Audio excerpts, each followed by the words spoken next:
Howdy, how's it going? Welcome back, or howdy if you're new.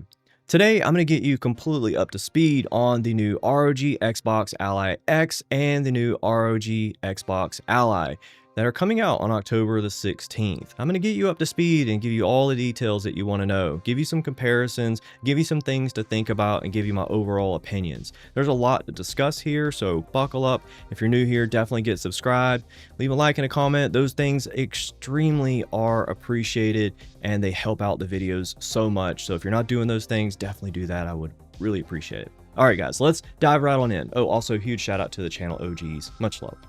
All right, so what we're going to do is we're going to just start playing this in the background. I'm going to start discussing some things. I'm going to throw up some specs on the screen in a minute, and we'll talk about things a little bit further. So what we really got here out of this Gamescom video is they have really changed things up a lot. They have really added some things that we've all been asking for, and that's no different than what they've been doing. We came from the original ROG Ally to the Ally X, and we got significant improvements and upgrades. Even though it wasn't a massive performance upgrade, they're actually giving you some of the best, if not the best performance in a handheld anyways, but they're giving you the things that you guys keep asking for. So when you talk on forums, when you talk in the comments, they see those things, they see what we're asking for. And one of the things that I'll just knock out right now is ergonomics. Immediately, most people, when they buy a handheld, they buy a grip case or they buy grips, and that's something that immediately people do. Why is that? It's because they're just not ergonomically the same as a controller. So if you're going to be playing these for hours on end, after a while you're going to realize that you kind of want that grip experience that you would get on a controller. So it's great that they're finally giving us that type of experience that's unique. No one else seems to be doing that, and I think everyone else is missing out because we really have needed that this entire time. So whether you love it or whether you hate it, that's fine. That's your opinion. That's what you want in a handheld or what you don't want in a handheld, and that should be respected, because I think these handhelds are not going to fit everyone's needs and wants and desires. But for those true enthusiasts who are out there like me, who wanted that experience, this is going to more than suit your needs, and it's going to really tickle your fancy. So I love to see that. One of the other improvements that we had coming from the original Ally to the Ally X was going to a 2280 NVMe. That's important because if you're going to upgrade the storage, having more options for storage and having better pricing on those is pretty huge. You have faster drives, larger drives, and much more compatibility. So it's great. Both of these models are now going to be using the 2280 NVMe. They listened, they heard you guys. They also heard you on the battery life. We're going to get a 60 watt hour on the base model, and we're going to get an 80 watt hour on the X model. So more than enough battery on both of the models completely. Now, as far as the processors between the two, the Xbox Ally is going to have that Z2A processor, and that's going to give you more of like a Steam Deck experience, but enhanced. It's going to definitely be a little bit better than your Steam Deck experience for sure, but that's kind of more along the lines of the processor speed. It's a 4-core CPU, whereas the Z2 Extreme is going to have that 8-core CPU, which is really the sweet spot for those high FPS titles and those really demanding games. As far as RAM goes, that one is going to have that 16 gigs of RAM, but it is pretty fast RAM at 6400 mega transfers, but it could be faster. And that's why they actually increased it on the Xbox Ally X, where you're going to get 24 gigs of 8000 mega transfer speed RAM, which is incredibly fast. And that's going to really come in handy on those higher FPS titles and more CPU bound games. So you'll be able to enjoy lower latency, better 1% lows, and it will really transform some of those higher end FPS titles. One of the other things that they're really trying to do is to bridge the gap between a console experience and a handheld PC experience, which they've been trying to do all along, but now I think they're really going to be transforming that, because your library of games are all going to be in essentially one app now. So even if you downloaded something previously on your device on Steam, it will show up in the Xbox app. I think that's great. Now, another thing that we probably will see later on is a newer or more enhanced version of Windows. Some of the early talks that Asus had on their live stream about it mentioned that the RAM usage was down a noticeable amount. Now, I think that's going to be important, especially on the entry level model where you're going to be limited to RAM and you're going to need all the RAM that you can get. One of the things that a lot of people do lately is to put on Bazite or SteamOS, and that may be great for you. But for people like me who play online games, you can't use that as an option because these online games just aren't compatible with SteamOS yet. It's because of the anti-cheat engine.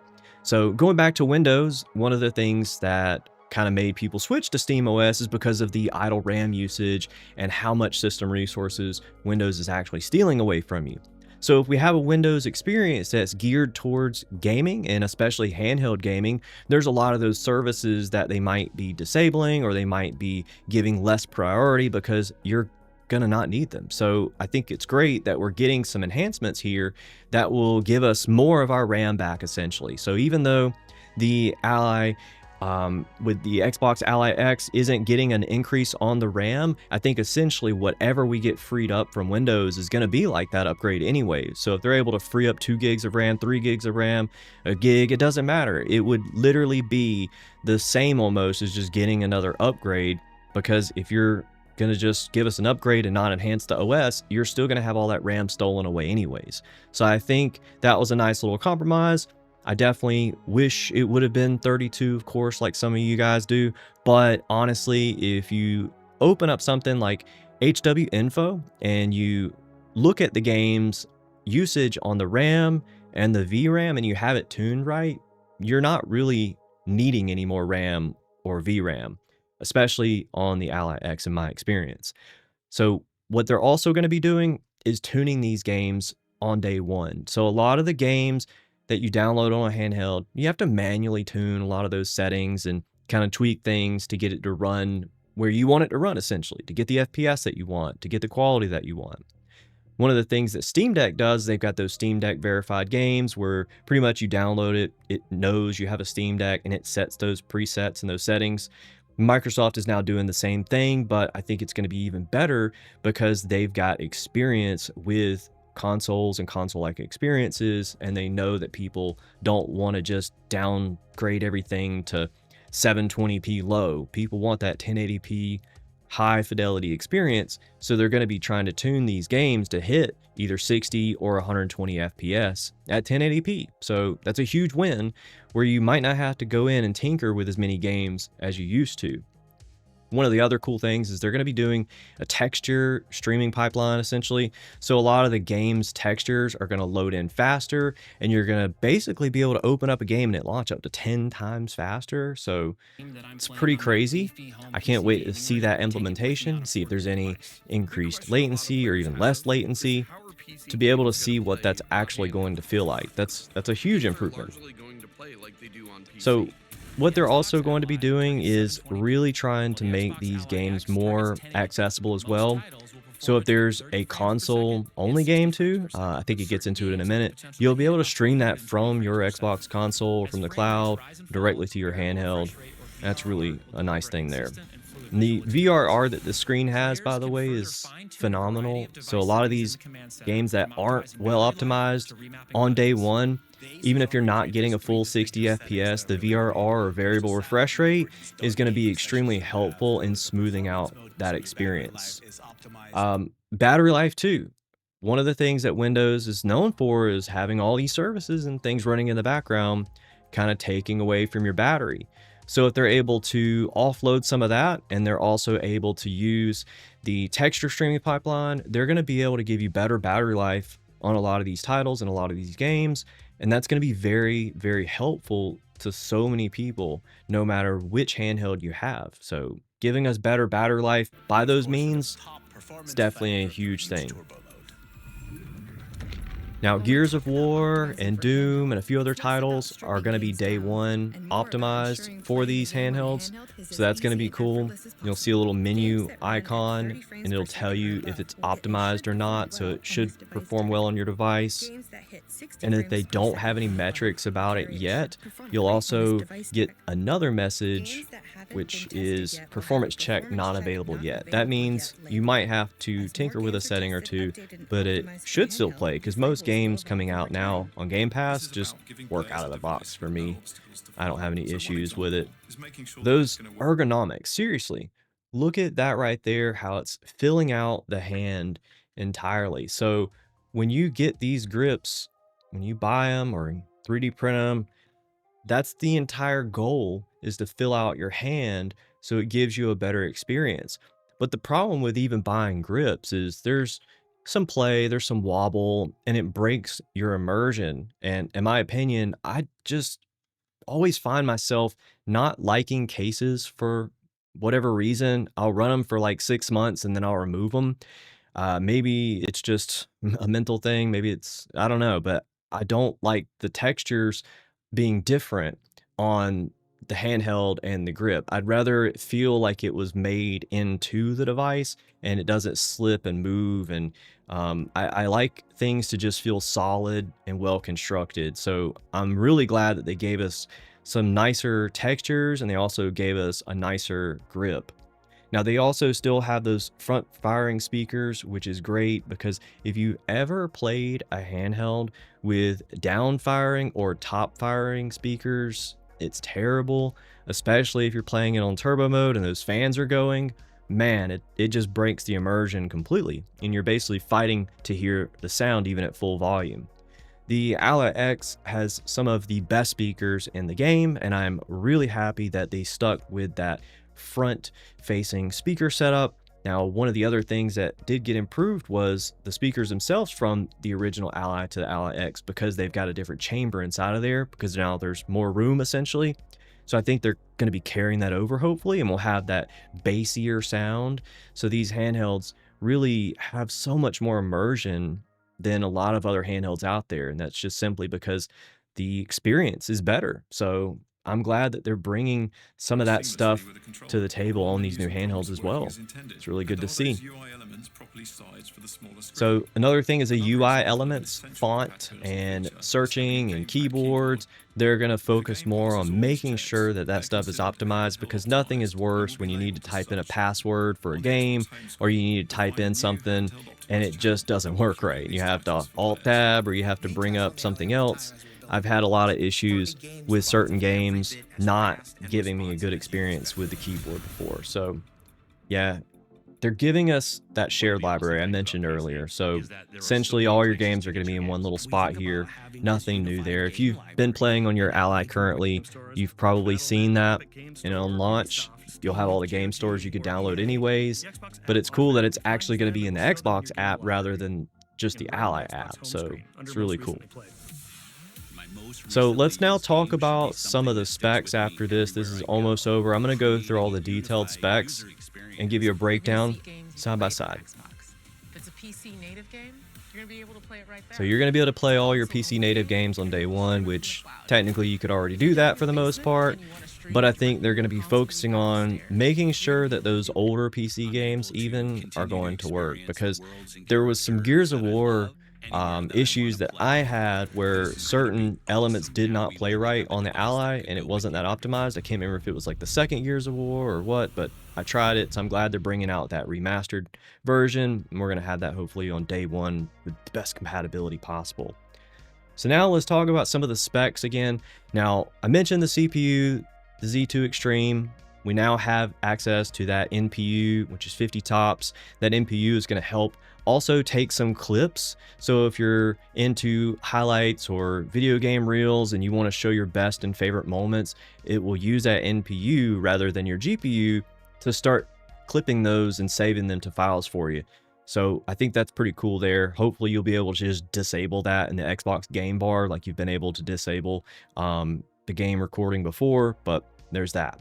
There's also the super resolution, where it's automatically going to help upscale some of the elements and some of the things you're seeing on screen. So it will give you a little bit of an advantage there, having an NPU offload some of those things. We'll be able to test if that increases or decreases latency later on. Now, the screen, like I said, same screen, no big deal there. I don't want to make too big of a deal out of it because I think it's an awesome screen. Both of these are definitely going to have that SD card reader that will support SDXC or Express card.